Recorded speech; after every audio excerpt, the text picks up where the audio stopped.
comunismo passa por diversas metamorfoses. O globalismo não deixa de ser também uma metamorfose do próprio comunismo, né? Com certeza. E o interessante, né, como a gente vai olhando os fatos e o que se diz dos fatos, tem uma distância enorme. Eu me lembro, e às vezes... Rapidamente, o globalismo sempre foi uma ideia dos comunistas desde o início, tá? Mas o globalismo do jeito que ele está hoje já é uma modificação à ideia original. Então, aí tem até um ponto interessante, se a gente quisesse voltar lá atrás, os reis católicos de Espanha, Fernando e Isabel, eles tinham um projeto de governo, vamos dizer assim, mundial, mas não no sentido globalista, porque iam ter os vários reinos, né? Iam ter os vários reinos, mas ia ter um imperador, ia ter alguém que organizasse a coisa. A ideia dele é que fosse o neto, né? O Carlos V.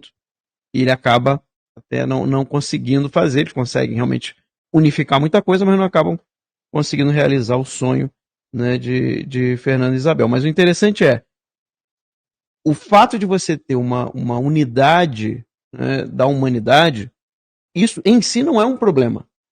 O problema é você querer ter um grupo que não tem nada a ver, por exemplo, com um determinado país, e esse grupo vai dizer o que é melhor para aquele país, né?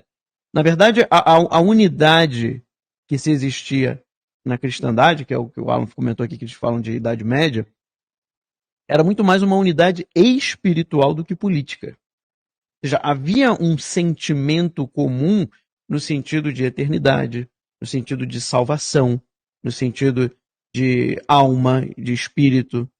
Então havia mesmo nas populações, né, nas classes mais baixas ali, pessoas que não tinham talvez tanto estudo, mas elas tinham essa convicção religiosa, e isso unificava. Então, por exemplo, era muito comum ali, e aqui eu estou falando até o século XIII, XIV, mais ou menos, né? Na parte cristã da Europa. Era muito comum, por exemplo, você tinha uma guerra, e aí quando chegava no domingo, parava a guerra. Por quê? Porque os dois lados tinham que ir à missa. Então, um ia na missa de um lado, outro ia na missa do outro, na segunda-feira, no dia seguinte, que se voltava a batalha. Só essa parada já mudava tudo. Já mudava tudo. Já era um outro esquema mental. Já não era mais assim aquela luta sem freio não. Tanto que se você pegar números de mortes, e isso é pouquíssimo falado, pouquíssimo conhecido, porque se tenta ocultar muito isso. Os grandes morticínios de guerra, né, estamos falando aqui do período, seria depois o ano 800, né, que é mais ou menos quando você configura essa cristandade com Carlos Magno. Você só vai ver batalhas com assim, um número de mortos absurdos a partir da Guerra dos 30 Anos, na Alemanha. Até então, você vê que era algo diferente.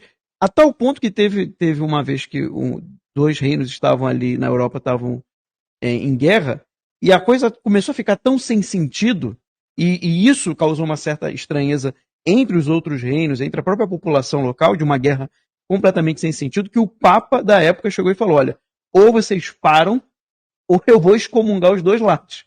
E a guerra parou. E a guerra acabou. Então, assim,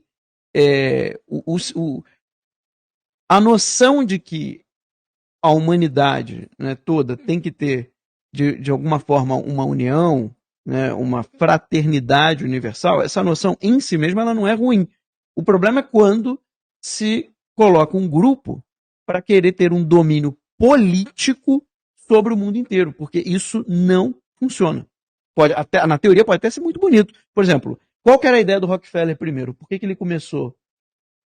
Tá escrito isso, né? Ele escreveu isso. Por que ele começou toda essa história de fundações internacionais e tentar fazer grandes instituições, né, mundiais para resolver o que tinha que ser feito em cada país? Qual que é a justificativa que ele dá para isso? Já viram o que ele fala? Ele fala que o objetivo dele era criar uma política mundial, né, um governo mundial, para acabar com todas as guerras. Ele não queria que tivesse guerra mais. E o mais bizarro era que ele dizia que ele era escolhido por Deus para isso. Aí quando alguém fala isso, aí você pode fugir, né? Você sai correndo. Ele se achava escolhido por Deus.